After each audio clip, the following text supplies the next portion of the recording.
angolanas tem vindo a registrar uma queda, estando agora abaixo dos $70. Daniel, diante deste cenário, será que já se deve pensar numa ratificação do OGE 2025? Bom, primeiro é preciso frisar que os alertas estavam dados.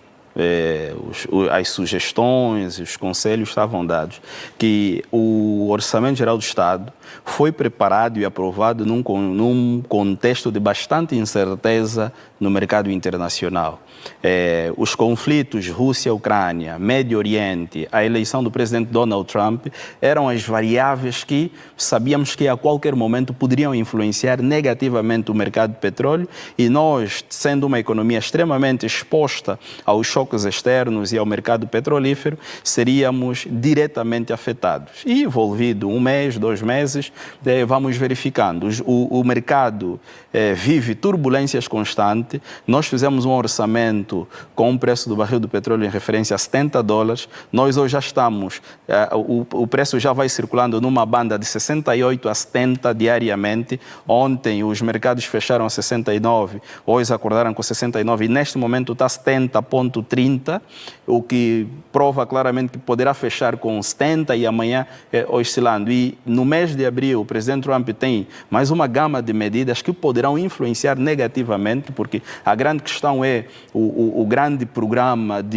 energético dos Estados Unidos da América, que vai fazer com que os mesmos dependam menos do petróleo proveniente de outros mercados, como é o caso de Angola, porque tem uma grande reserva que o presidente Donald Trump quer inundar o mercado, se podemos assim dizer, e caso assim se faça, e caso os Estados Unidos eleve a sua capacidade de produção, o que é que vai acontecer? Vai ter um desequilíbrio entre oferta e procura do petróleo no mercado internacional, e esse excesso de oferta vai fazer com que os preços reduzam. E economias como nossa Angola, o que é que vai acontecer? Essa redução do preço do petróleo, sendo o petróleo o nosso principal produto de exportação, das principais fontes de arrecadação de receitas fiscais, teremos alguma dificuldade, e isso obviamente poderá obrigar uma eventual retificação do orçamento. Mas há uma lição que o petróleo nos dá. O mercado do petróleo nos ensina a ser pacientes e a ser cautelosos. Eu penso que é desta forma que o governo está a acompanhar essas oscilações. A minha visão seria acompanhar como vai rolar durante o mês de março. Se de facto percebermos que o petróleo já está na banda de 65, aí sim já será preocupante. Mas enquanto circular entre 68 e 70, eu penso que a paciência e a cautela será a nossa melhor estratégia e posicionamento. E como já que dissemos, é mesmo a nossa matéria-prima das exportações, pensa que esse declínio, as atenções já deveriam ser rapidamente voltadas para outros setores que podem fortalecer a economia nacional diante deste cenário, ou ainda podemos de alguma forma aguardar pelo que vai acontecer?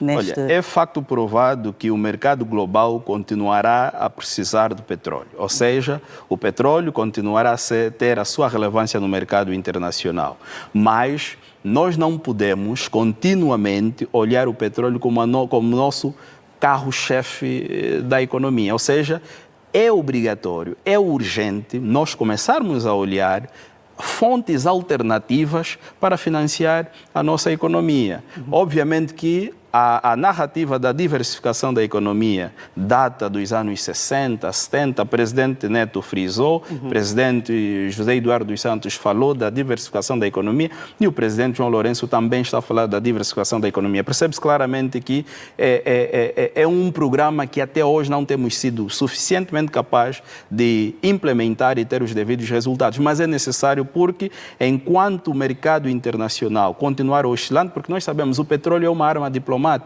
é um instrumento político onde muitas vezes as grandes economias como Estados Unidos da América, a Rússia, a China, utilizam muitas vezes o petróleo como um instrumento diplomático num combate entre eles. É o que se diz, na luta entre dois elefantes, quem sofreu o capim. Infelizmente, Angola, do ponto de vista do comércio internacional, da economia internacional, é tido como uma economia pequena, e sendo uma economia pequena vai ressentir sempre que existir esse choque entre as potências, porque nós somos muito expostos e há toda a necessidade de começarmos a olhar outras fontes, e temos dito, nós temos um potencial enorme para desenvolvermos uma agricultura, não só de subsistência, mas um agronegócio intenso. O setor turismo tem oportunidades, e sem contar com as receitas fiscais, uma reforma tributária que permita, de facto, a inclusão de mais operadores formais na economia, pode muito bem, a longo prazo, sustentar a economia. A ministra das Finanças tem dito que em algum momento do plano,